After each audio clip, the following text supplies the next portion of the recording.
Hello everyone, welcome back to the channel. In this video, we're going to create a quick in-depth review about this platform, which is Insta App Review, to quickly decide if this app would be a better option for you. Instawork is a gig work platform that connects users with flexible short-term shifts in industries like hospitality, warehousing, event, and rentals.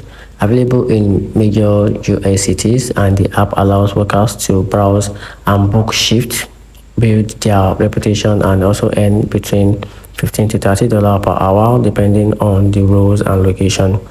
Strength of Instawork includes user-friendly interface and the ability to set your own schedule, making it ideal for those seeking flexible work opportunity. The app offers a variety of job options, and workers can increase their earning and access to shifts by achieving higher performance style through the Instant Work Pro program.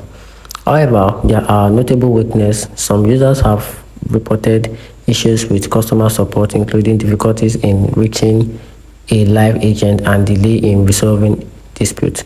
Additionally, job availability can be inconsistent, with some users noting a lack of shifts in their areas or being offered jobs that are too far away. The app reliance on rating system means that new users may find it challenging to secure shifts until they build up their profile.